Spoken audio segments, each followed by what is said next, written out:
This is CBN NewsWatch. And thank you so much for joining us for this edition of CBN NewsWatch. I'm Ephraim Graham. Confirmation hearings for the president's pick for Attorney General are underway. Senators on both sides of the aisle questioning William Barr. Our Mark Martin joins us now from the newsroom with more on this story. Mark? Ephraim, Democrats on the Senate Judiciary Committee want to make sure Barr will protect the special counsel Russia investigation. Barr's predecessor, Jeff Sessions, resigned after the president was upset with his decision to recuse himself from that investigation. Democrats say the stakes are extremely high, taking into account a May 2017 memo that Barr wrote after former FBI Director James Comey was fired. Barr wrote that any obstruction of justice charge against Trump would be fatally misconceived. He spoke about the memo in today's hearings. My memo was narrow, explaining my thinking on a specific obstruction of justice theory under a single statute. The memo did not address or in any other way question the special counsel's core investigation into Russian efforts to interfere in the election.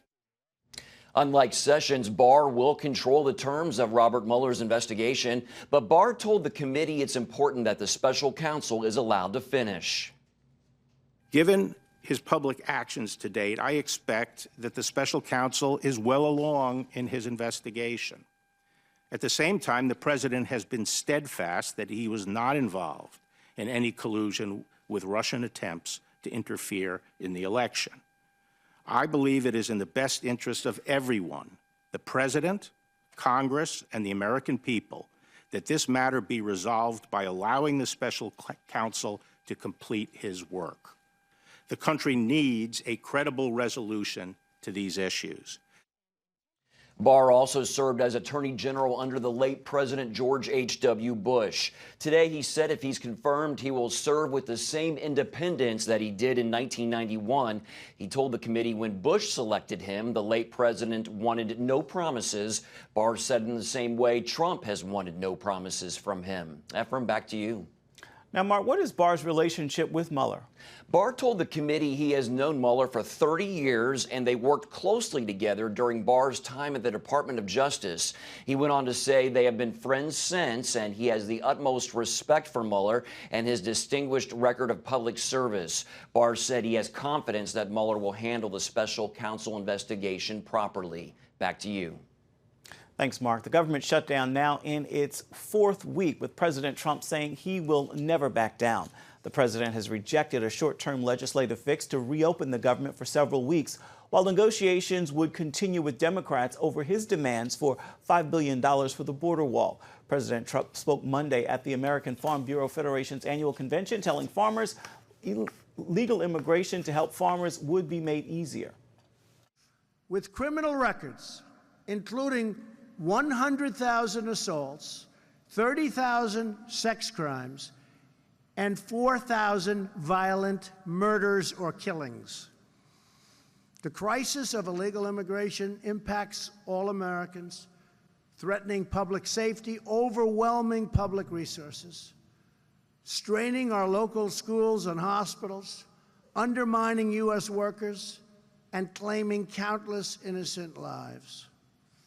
And I will tell you, I want people to come into our country, but they have to come in legally. They have to come in through a process. The president did say he is no longer looking to declare a national emergency. Another caravan of Central American migrants set out from Honduras Monday seeking to reach the U.S. border. The group of about 600 migrants is following the same route used by thousands last year in at least 3 caravans. Reports say about 300 people, mainly women and children, clambered aboard 30 small buses intent on reaching the Guatemalan border. Another 300 or so began walking in the rain toward the border town of Acucaliente late Monday. Officials say they expect the caravan's members would grow as additional migrants set out sometime today. More details surfacing on the man accused of kidnapping a 13-year-old Wisconsin girl and murdering her parents. Jake Patterson told investigators he spotted Jamie Kloss a few days prior to the abduction and decided she was the girl he was going to take. The 21-year-old suspect spent days planning before he forcefully entered the family's home, took Jamie, and used a shotgun to kill her parents. For 3 months, Patterson kept her inside his home, often forcing her to hide under his bed when guests would come over. Investigators say Jamie went without food, water, or bathroom breaks for long periods of time. And if you read the criminal complaint, you can see the amount of control that he was exerting over her. In an interview with CBS News this morning, Jamie's relatives praised her for surviving such a harrowing ordeal. A war of words erupted Monday between President Donald Trump and Turkish officials after the president threatened economic sanctions against Turkey if they attack the Kurds, who are American allies. As Chris Mitchell now reports from Jerusalem, it is the latest development in the president's announcement that U.S. troops will be getting out of Syria. President Trump fired a salvo on Twitter to Turkey. He warned the U.S. would devastate Turkey economically if they hit the Kurds. Turkey's foreign minister fired back. We have said many times that we are not afraid of the threat and we won't be deterred by any threat. We have said it in the past. Therefore, you cannot achieve anything by threatening Turkey economically. After Trump's threat, the Turkish lira fell 1.6% in value. And it's not the first time Trump has affected the Turkish economy. Last year, he imposed sanctions on Turkey after it failed to release imprisoned pastor Andrew Brunson. That helped push the Turkish lira to a record low last August.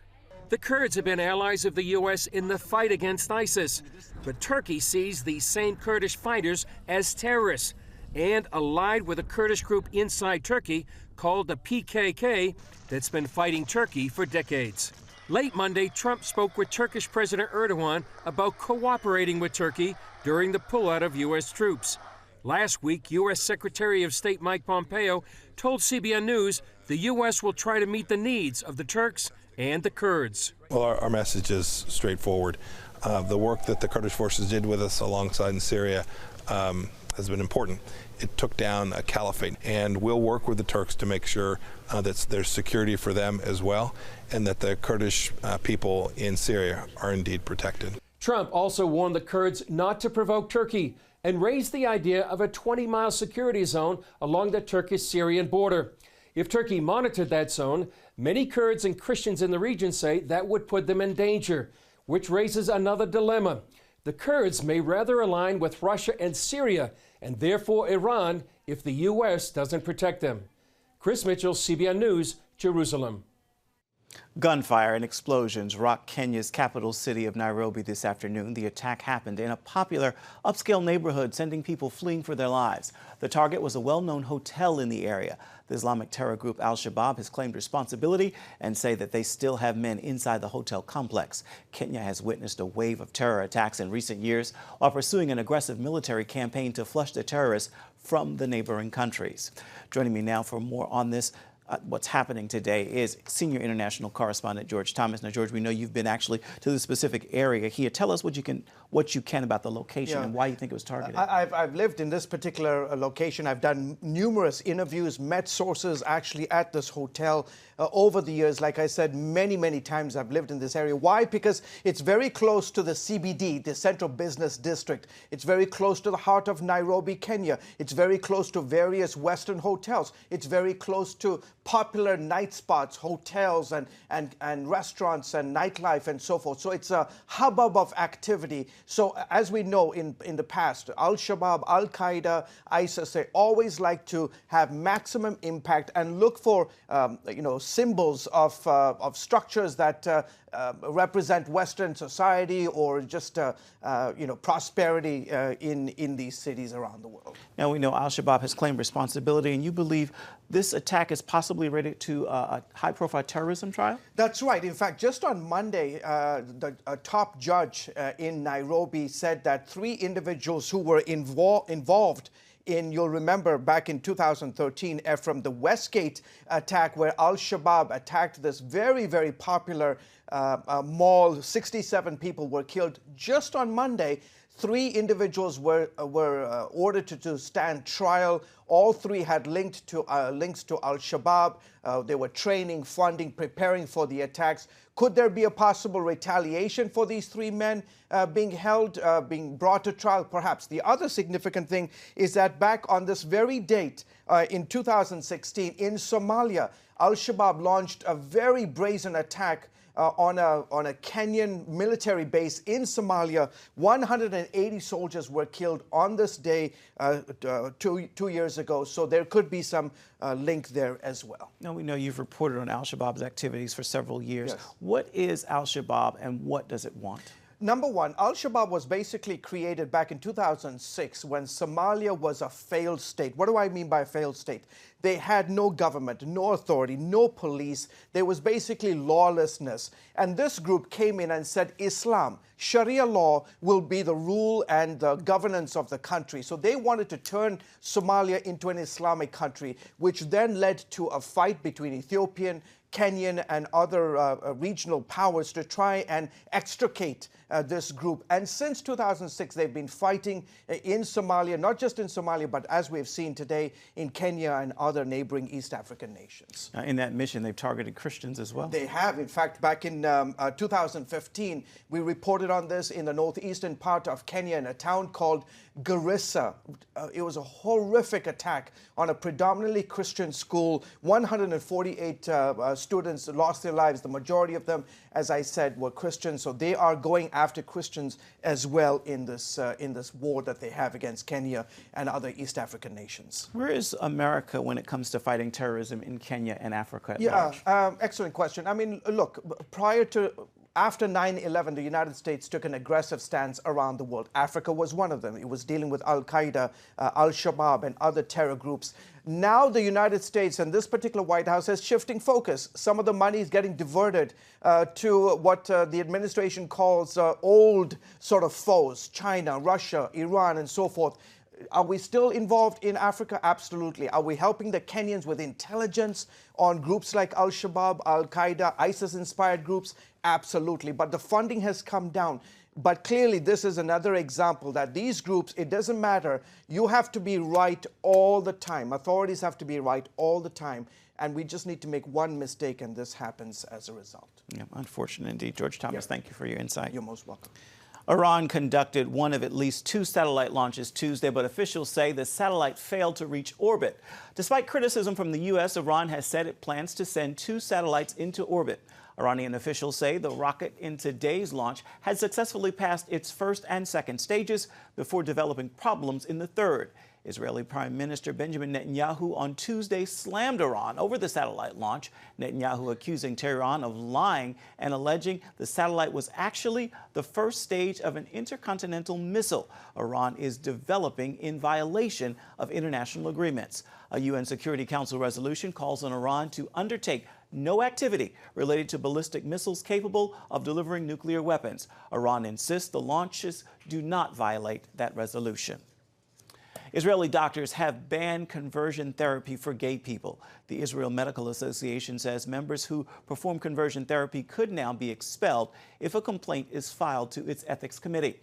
Officials say the so-called conversion therapy treatments are ineffective and can lead to mental damage, including anxiety, depression, and suicidal tendencies.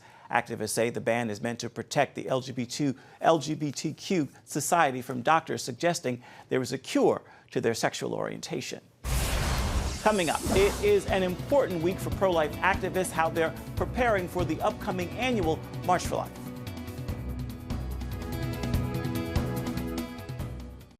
God Almighty is a God of blessing. He always wants to bless His people. But how do you get that blessing? And what principles will unlock that secret? In Miraculous Blessings, Pat Robertson shows you how to open the floodgates of God's awesome blessings in your life. In order to have a blessing, you've got to be blessable. Discover what the Bible has to say about God's covenant of blessing, the laws of blessing, and what are the hindrances to the blessings of God. The words of Jesus, they are as valid as the law of gravity, and if we follow those laws, we will be blessed. You'll see amazing true stories of everyday people whose lives were rescued and transformed by God's miraculous blessings. But even the doctors acknowledge that this had to be a miracle. Call 1-800-700-7000 or visit CBN.com to become a CBN partner and get miraculous blessings today. Hello, I'm Terry Newsom. Did you know there are more than 148 million orphans in the world today? 148 million. But it was 3 little girls that taught me about the plight of orphans. My husband and I spent nearly a month immersed in the daily activities of a Ukrainian orphanage as we waited to adopt 3 sisters. I saw firsthand the utter loneliness, the pain of rejection, and the overwhelming desire to be loved. That experience changed me forever. And out of it grew a ministry from my heart called Orphans Promise. Today, we're helping orphans and vulnerable children in more than 50 countries worldwide. Thousands of children are now in safe homes. They're being educated, and they're learning life skills. I'm asking you to join with me and become family to these children. Will you call the number on your screen right now? Because every child deserves a chance to be happy. Many outlets are praising statistics showing abortions are down in America. Still, pro-life supporters want people to know with 60 million unborn babies killed since 1973, the abortion holocaust is far from over. As Paul Strand now reports, that's the backdrop for the 46th annual March for Life this Friday. Here on the National Mall, tens of thousands of participants will begin their mile-and-a-half trek past the Capitol to the Supreme Court as part of the March for Life. This year, they see both victories and challenges for their cause. It's a tough battle to win hearts and minds so that abortion becomes unthinkable in our culture. March for Life President Jeannie Mancini says the new Democrat majority in the House of Representatives makes her job harder. With the House leadership in terms of committees and what have you, that side of the Congress is the most pro-abortion Congress that we've ever had. So I think, sadly, we're going to have to fight to keep the status quo. On the positive side, abortion clinics have dropped from their 1991 high of 2,176 to just 697 clinics now, an almost 80% decrease.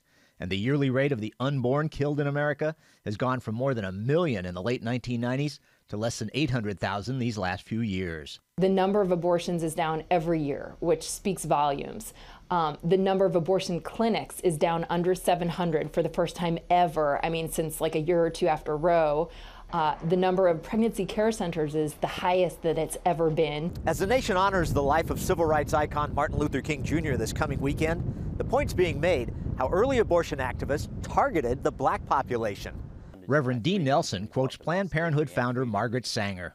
We don't want word to get out that we want to exterminate the Negro population. Sadly, that strategy has proven to be devastatingly effective. African American make up 12 to 13% of the adult, of the women population in America. However, over 33% of abortions are performed on African American women. And in a place like New York City? There are more abortions on black children than black children being born alive. Let's keep in mind that we've lost 60 million Americans to abortion. This is our 46th annual March for Life. You know, these bad laws are still on the books. And that almost every year, or that every year we lose almost 800,000 people to abortion. So what can people do who want to battle for the unborn? Pray. I mean, we're in a spiritual battle here. Vote. Vote pro-life. Your vote matters. Get out there. Come to the March for Life. Go to your local March for Life. You know, bear witness to the truth of life. And do things like host a baby shower for your local pregnancy care center. As with each year, the march will end here at the Supreme Court, the same place the battle began in 1973. Participants vow to keep making the trek till the abortion fight is won. Paul Strand, CBN News, reporting from the Supreme Court and National Mall. Coming up, what new drug is topping new surveys in the leading cause of death in the United States? We're going to have that story when we come back. Stay with us.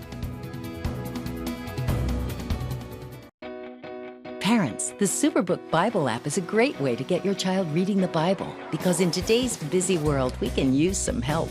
The free Superbook Bible app has fun stuff your kids will love.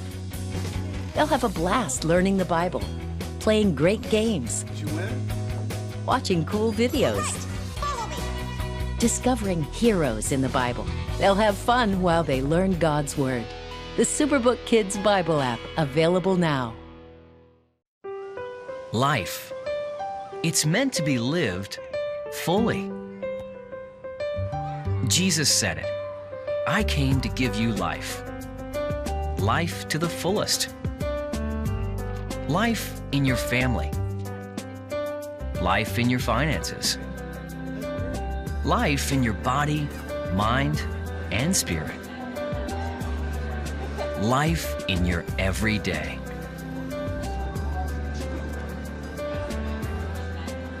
At CBN.com, we're taking what Jesus said seriously. We're here to help you discover life. Life. Live it fully. CBN.com.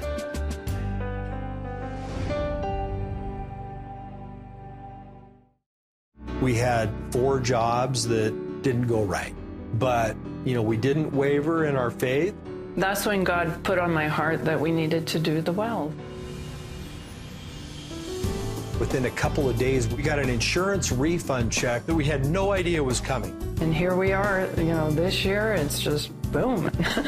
You go out and help other people and you get rewarded for it. Get Pat Robertson's latest teaching, Miraculous Blessings.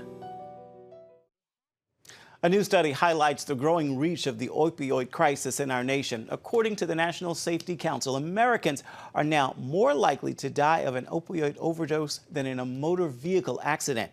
It is now the 5th leading cause of death in the nation. The report says Americans have a 1 in 96 chance of dying by opioid overdose and a 1 in 103 chance of dying in a car crash.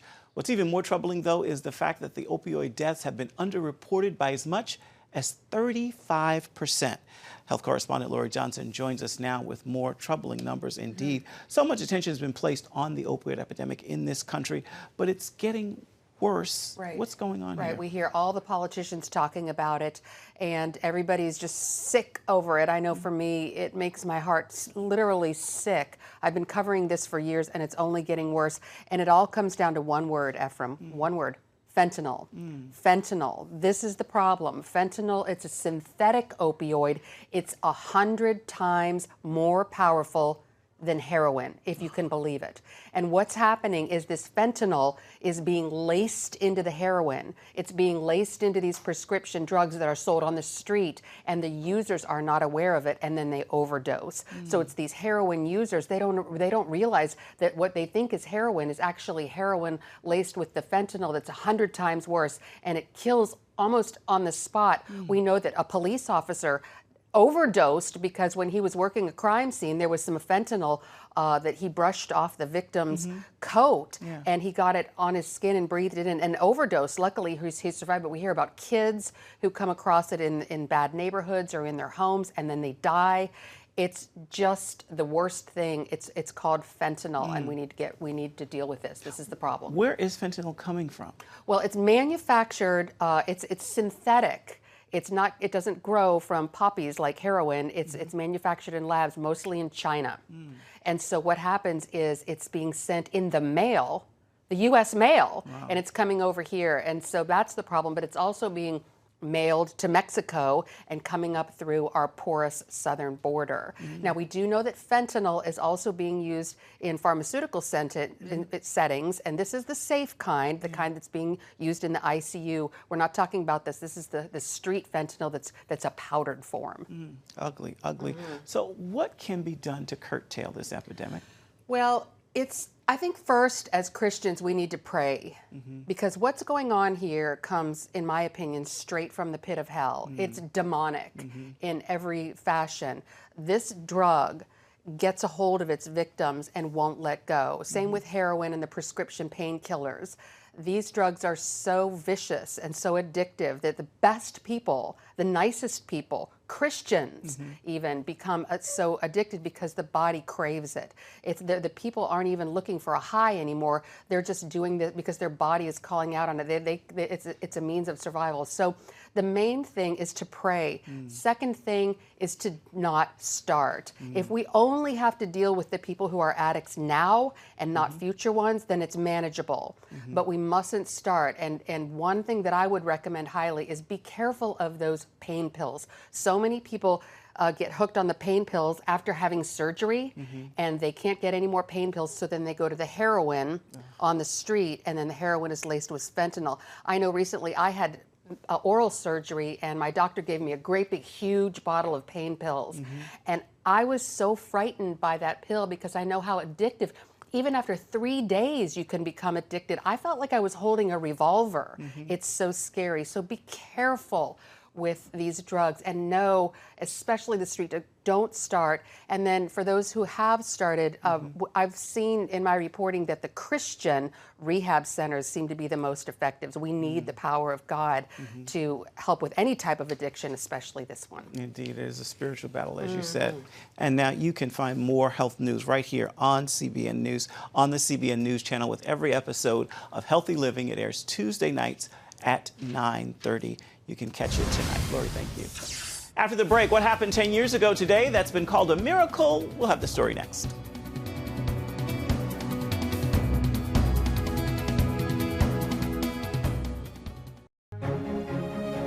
When you give, smiles grow bigger. When you care, homes are happier. When you comfort, the hurt goes away. When we all come together to love, miracles happen. Hello, I'm Terry Newsom. Did you know there are more than 148 million orphans in the world today? 148 million. But it was 3 little girls that taught me about the plight of orphans. My husband and I spent nearly a month immersed in the daily activities of a Ukrainian orphanage as we waited to adopt 3 sisters. I saw firsthand the utter loneliness, the pain of rejection, and the overwhelming desire to be loved. That experience changed me forever. And out of it grew a ministry from my heart called Orphans Promise. Today, we're helping orphans and vulnerable children in more than 50 countries worldwide. Thousands of children are now in safe homes. They're being educated, and they're learning life skills. I'm asking you to join with me and become family to these children. Will you call the number on your screen right now? Because every child deserves a chance to be happy. Hello? Is this thing on? Hey, kids, do you love games? And do you love discovering things? Well, do ya? Then you're gonna love this. It's the new free Superbook Kids Bible app. You can play games, watch videos, find answers to your questions, and a whole lot more. The new Superbook Kids Bible app. Free downloads available on iTunes and Google Play now. Today is the 10th anniversary of the miracle on the Hudson, and the crew and passengers aboard the flight are back together in an emotional reunion. On January 15, 2009, a U.S. Airways flight lost power in both engines from a bird strike shortly after takeoff from New York's LaGuardia Airport. Captain Chesley Sully Sullenberger guided the jet to a successful crash landing on the Hudson River. All 155 people on board survived. The crew celebrated the anniversary with a small reunion. The passengers say they still thank Captain Sully to this day and have learned to live life to the fullest. Well, that is going to do it for this edition of CBN NewsWatch. Thank you so much for watching. Make it a terrific Tuesday. We'll see you right back here, same time tomorrow. Goodbye, everybody, and God bless.